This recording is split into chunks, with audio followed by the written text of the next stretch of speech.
ఇది గ్రౌండ్ ఫ్లోర్లో చూడండి అన్న, ప్రాపర్గా క్లోజ్ చేసినా కూడా ఇది సౌండ్ వస్తుంది. ఇది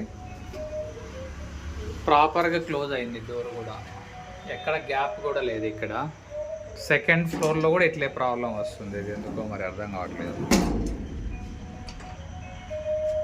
మొత్తం క్లోజ్ అయిపోయింది. గ్రౌండ్ ఫ్లోర్లో ఉంది ఇప్పుడు.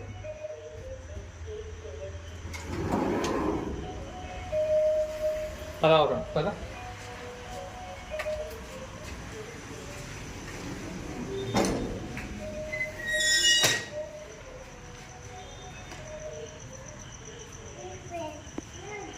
నో గ్యాప్, ఇక్కడ గ్యాప్ ఎక్కడ లేదు, సౌండ్ వస్తుంది. ఇంకా ఈ పైన లాక్ ప్రాపర్గా పడడం లేదన్న నాకు తెలిసి. కింద గ్రౌండ్ ఫ్లోర్లో లేదు ప్రాబ్లమ్, ఈరోజు ప్రాబ్లం వస్తుంది గ్రౌండ్ ఫ్లోర్లో కూడా. కొంచెం రేపు వచ్చినప్పుడు ఈ లాక్లు, ఈ మెయిన్ డోర్స్ ఇవన్నీ కొంచెం ప్రాపర్గా చూడండి అన్న ఒకసారి. ఈ సౌండ్ వస్తూనే ఉంది ప్రాపర్గా క్లోజ్ చేసిన.